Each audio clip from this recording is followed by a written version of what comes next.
Income ടാക്സുകാരുടെ കണ്ണിപ്പെടാതെ ഇവിടം വരെ എത്തിയത് ഭാഗ്യം. മുഴുവൻ 500 അല്ലേ? അല്ല, ഒരു കെട്ട് 100 സാരമില്ല സാരമില്ല. സാർ, ഒരു കാര്യം ചോദിക്കാൻ മറന്നു. ആ ഗോകുലകൃഷ്ണന്റെ പേരിൽ പോലീസ് കേസ് എടുത്തിട്ടില്ല എന്ന് കേട്ടു. അതൊന്നും താറേണ്ട. പിന്നെ അയാളുടെ കേസ് CBI ഏറ്റെടുത്തു. അധികം താമസിക്കാതെ അയാൾ അകത്താവും. അല്ല, ഈ പാൽപ്പടി മോഷണ കേസൊക്കെ CBI ഏറ്റെടുക്കും സാർ. അല്ലാതെ CBIക്ക് ഇപ്പൊ ഏത് കേസ് ഇരിക്കുന്നു ഏറ്റെടുക്കാൻ? പതുക്കെ ശബ്ദം ഉണ്ടാക്കാതെ കയറ്. അതെന്തിനാ സാർ? CBI എൻഫോഴ്സ് ഒക്കെ നാട് നിങ്ങളെ കറങ്ങിടക്കുക. ഓഹോ, ഇവിടെ ആരുമില്ലേ? എല്ലാരും വന്നേ. ഞാനിതാ 2.25 ലക്ഷം കൊടുക്കാൻ പോകുന്നേ. എന്ത് തോന്നിവാസോടോ തടി കാണിക്കുന്നേ? അല്ല, എല്ലാരും അറിയണമല്ലോ. സാക്ഷികള് മാത്രമല്ല, യഥാർത്ഥ മാനേജറായ സാറിന്റെ മകള് വേണല്ലോ എന്നെ അപ്പോയിന്റ് ചെയ്യാൻ. 2.25 ലക്ഷം ശരിയായി. ഉടൻ തന്നെ എന്നെ അപ്പോയിന്റ് ചെയ്യണം. ഇങ്ങോട്ട് വന്നേ, ഇങ്ങോട്ട് വാ.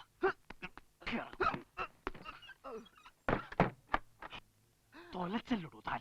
അവളുമാർ രണ്ടുപേരും ഇനി എനിക്ക് സ്വൈര്യം തരത്തില്ല. പണോട്. അല്ല, സാക്ഷികൾ ഞാൻ തന്നെ സാക്ഷി.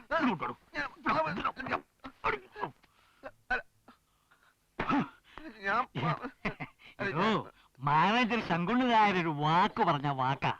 എന്റെ കൊക്കിന് ജീവനുണ്ടെങ്കിൽ താനായിരിക്കും പുതിയ ഭാഷ.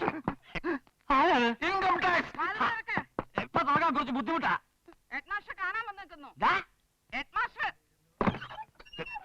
എന്താ ഹെഡ്മാസ്റ്റർ കാണാൻ വന്ന് നിൽക്കുന്ന ഹെഡ്മാഷ? എന്താ നമ്പ്യാരെ? കോടതിയിൽ നിന്നൊരു ഇഞ്ചക്ഷൻ വന്നിട്ടുണ്ട്. ഇഞ്ചക്ഷനോ?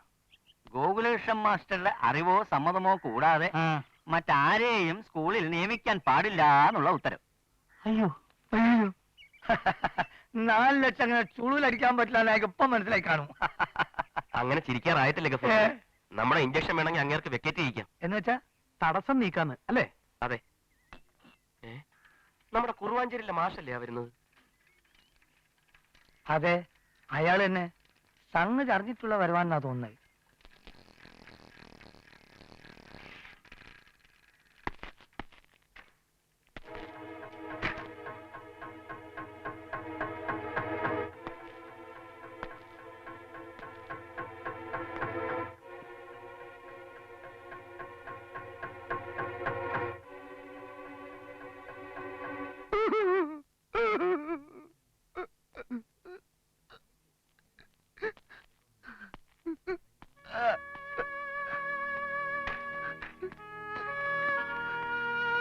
പാവം, ജോലി കിട്ടൂല എന്ന് പറഞ്ഞപ്പോ വട്ടായി പോയി എന്നാ തോന്നുന്നത്.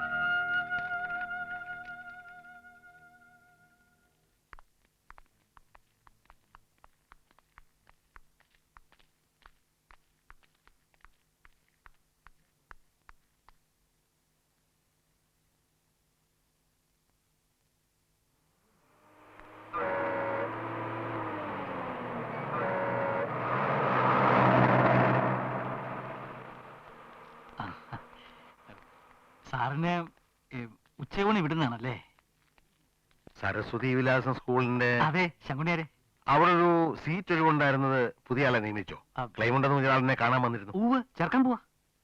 പിന്നെന്തായിരുന്നു കൺഫ്യൂഷൻ? ഒന്നുമില്ല, ക്ലെയിമുള്ള സ്ഥിതിക്ക് ചേർക്കാതിരിക്കാൻ പറ്റില്ലല്ലോ. തന്നെയല്ല, അയാൾ 1-ാം തരം അധ്യാപന. സാറിനെ കാണാൻ അയാൾ ഇടയ്ക്കിടയ്ക്ക് വരാറുണ്ടല്ലോ. ഒരിക്കൽ കണ്ടിട്ടുണ്ട്. അപ്പൊ വീട്ടിലായിരിക്കും പ്രാവശ്യം ചെന്നിട്ടുള്ളത്. വീട്ടിലോ? അതിന് അതിപ്പോ ഞാൻ എങ്ങനെയാ സാറിനോട് പറയുന്നേ? ഒരു സെക്കൻഡ്.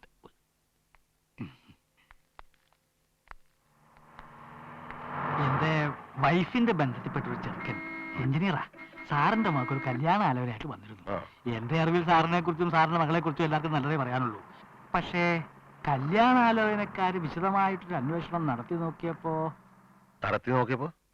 അതിപ്പോ ഞാൻ എങ്ങനെയാ പറയണം മിസ്റ്റർ? നമ്മൾ നേരത്തെ പറഞ്ഞ ഗോകുലേഷൻ മാഷില്ലേ, അയാൾ സാറില്ലാത്ത സമയം നോക്കി വീട്ടിൽ ചെല്ലാറുണ്ടെന്നും സാറിന്റെ മകൾ അയാളെ കാണാൻ അയാൾ താമസിക്കുന്ന സ്ഥലത്ത് ചെല്ലാറുണ്ടെന്നും.